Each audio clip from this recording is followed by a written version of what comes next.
What up, people? It's Saxofix. Welcome to another episode of the Sax Corner. Today we're going to be talking about the top 10 jazz standards of all time. Now, these are songs that I personally believe every saxophonist should know and should be able to play, irrespective of the genre that you specialize in, whether you say I'm a Christian saxophonist, whether you say I'm a Muslim saxophonist, whether you say I specialize in juju or highlight music. These are songs that every saxophonist should know and should be able to play, irrespective of the genre that you specialize in. Number one on the list is Autumn Leaves. If there was ever anything like a general consensus amongst all the jazz musicians and enthusiasts around the world, then this song would be on everybody's top 10. So this song was originally composed by the Hungarian musician Joseph Kozma in 1945. It featured lyrics by the French poet Jacques Prévert, and in 1950, it was translated to English by Johnny Mercer. Now, this song is so famous and so popular that it has a lot of covers. It was covered by Bing Crosby, covered by Roger Williams, covered by Nat King Cole, Chet Baker, and other jazz greats. Number two is Summertime. Now, Summertime was composed by George Gershwin in 1934 for the 1935 folk opera Porgy and Bess. But the lyrics were written by DuBois Hayward. Now, this song is one of the most covered songs in music history. It was covered by Charlie Parker, it was covered by Abby Mitchell, Louis Armstrong, Ella Fitzgerald, and many other top jazz musicians. Number three is All the Things You Are, composed by Jerome Kern, while the lyrics were written by Oscar Hammerstein II for the 1939 musical Very Warm in May. This song was popularly recorded by Artie Shaw, Frank Masters, Tommy Dorsey, and his orchestra. Number four is Take the A Train, composed by Billy Strayhorn in 1939, and it became the trademark song in Duke Ellington's orchestra when Billy Strayhorn, the composer and arranger, joined Duke Ellington's band. Number five is Blue Bossa.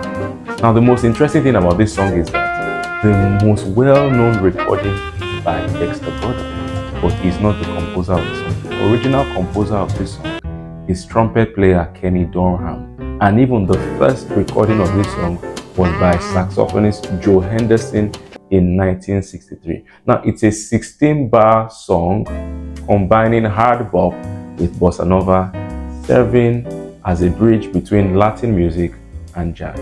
Number six is Take 5, composed by saxophonist Paul Desmond, and the song was recorded for the very first time in 1959 by the Dave Brubeck Quartet.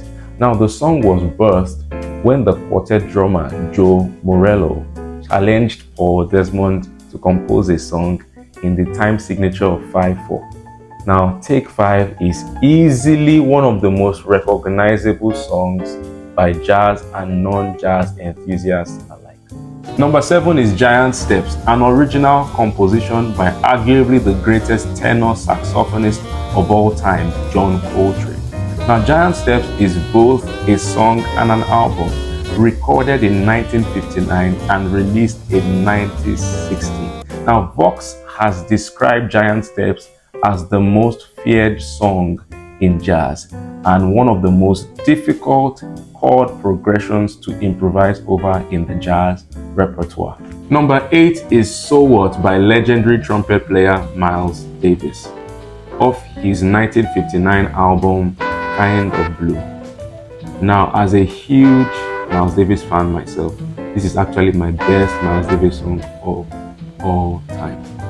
So What is one of the primest examples of modal jazz, set in the Dorian mode consisting of 16 bars of D Dorian, 8 bars of E flat Dorian, and another 8 bars of D Dorian. Number 9 is Fly Me to the Moon. Composed originally by Bart Howard in 1954, the first time the song was ever recorded was by Kay Ballard in the same 1954. However, the most famous rendition is Frank Sinatra's 1964 version, arranged by Quincy Jones and featuring Count Basie's orchestra. Number 10 is All of Me. Not to be confused with the super duper popular song by John Legend, this song was written and composed by Gerald Marks and Seymour Simmons. Now, this song first came to public awareness by Bell Baker, and it has other famous adaptations by Paul Whiteman and his orchestra, by Mildred Bailey, and by Louis Armstrong. Honorable mentions of other jazz standards that just cannot be ignored. You have A Night in Tunisia by Dizzy Gillespie. You have Donna Lee by Charlie Parker, although usually attributed also to Miles Davis. You have Saint Thomas by Sonny Rollins, and you have Cherokee by Ray Noble, and you also have Pink Panther by Henry Mancini. Please subscribe to our channel on YouTube, follow us on Instagram, follow us on TikTok, and stay tuned for the next episode of the Sax Corner. Saxofix signing out.